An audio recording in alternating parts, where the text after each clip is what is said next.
petelur di Pati Jawa Tengah terancam gulung tikar. Harga telur anjlok, ratusan peternak asal Jawa Tengah dan Jawa Timur berunjuk rasa. Para peternak menyampaikan aspirasi karena harga telur ayam saat ini sangat murah Di sisi lain, biaya produksi yang harus ditanggung peternak terus meningkat seiring dengan kenaikan harga pakan dan mengancam usaha mereka. Baru-baru ini, kalangan peternak rakyat mandiri kembali menjerit lantaran nilai tukar peternak selalu anjlok di bawah harga pokok produksi. Sementara korporasi besar penguasa sektor peternakan bergelimang harta. Sebab mereka mengeruk dan mematikan sendi-sendi usaha peternak rakyat. Dari mulai menciptakan kemitraan semu yang hanya menguntungkan integrator, menjual bibit DOC dengan harga tinggi tetapi kualitasnya buruk, hingga menjual ayam hidup ke pasar tradisional untuk menghancurkan harga di peternak rakyat. Lalu bagaimana harga di peternak rakyat bisa hancur? Kami meminta kepada pemerintah, kondisi peternak saat ini sedang menjerit, harga pakan sangat tinggi, harga telur murah, jadi kami merasa rugi dan bangkrut, Mbak. Sudah banyak peternak yang kolab. Kami minta kepada pemerintah dalam waktu dekat untuk bisa membantu menyerap telur-telur kami.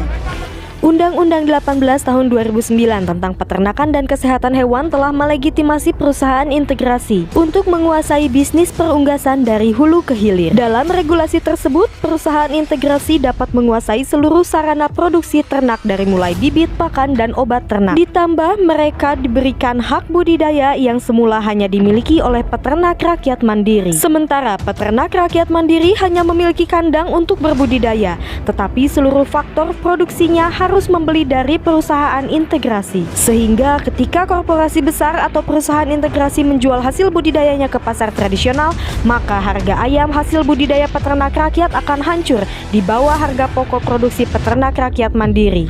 Permentan 32 sebagai role model kebijakan yang disinyalir mampu memberdayakan peternak rakyat mandiri, namun pada faktanya regulasi tersebut tidak terimplementasikan dengan baik oleh Kementerian Pertanian. Lalu bagaimana dengan keberlanjutan usaha peternak ketika mereka harus merugi? Selama ini belum ada intervensi yang jelas dari pemerintah untuk melindungi peternak. Pemerintah harus sadar bahwa peternak bukan hanya garda terdepan penyedia pangan, namun juga profesi tunggal ketahanan pangan. Banyak kendala yang dihadapi peternak yang seharusnya diselesaikan pemerintah, dari mulai persaingan usaha yang tidak sehat, sarana produksi ternak yang buruk, hingga harga miring terpaksa harus selalu tak menjadi soal. Yang penting hasil panen terjual.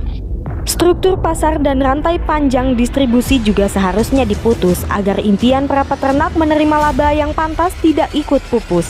Sebab ketika peternak adalah profesi paling tak menjanjikan di sebuah negara, maka ketahanan pangan negara itu akan terancam. Penting bagi kita memberi perhatian lebih untuk profesi peternak sehingga tidak lagi menjadi profesi tua yang tak menjanjikan, supaya anak muda tidak berpikir beratus kali untuk menjadi peternak. Negara juga harus menjaga harga pangan, mulai dari level produsen hingga konsumen.